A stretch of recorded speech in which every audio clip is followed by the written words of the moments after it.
Vou fazer com vocês uma pizza de liquidificador, tamanho grande, bem simples. Daqui no liquidificador vou adicionar uma xícara de 240 ml de leite, um ovo, uma colher de sopa de azeite, eu já coloquei, tá? Só que eu não gravei. Uma xícara de farinha de trigo, meia xícara de maisena, tá? Essa meia xícara tem 120 ml.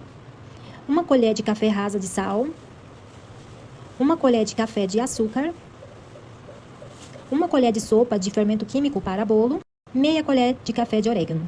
Vamos bater essa misturinha. Tudo muito bem, ela vai ficar nesta consistência. Agora, com a forma montada, eu vou adicionar essa massa dentro da forma, tá? E vou espalhar tudo muito bem. Depois eu vou levar para o forno pré-aquecido a 180 graus por 10 minutinhos. Voltando aqui com vocês, meninas, já assou, tá? A massa. Agora eu vou colocar sobre a massa molho de tomate, tá? Logo após eu vou colocar frango desfiado. Vou colocar mussarela com calabresa, azeitona. Cortei também uns tomatinhos cereja. Fui decorando aqui a nossa pizza, gente. Coloquei também umas rodelas de cebola, tá bom? Joguei orégano por cima. E agora é só levar para o forno, pessoal. E olha só que gostosura. Nossa, gente, tava maravilhosa. Até o próximo vídeo.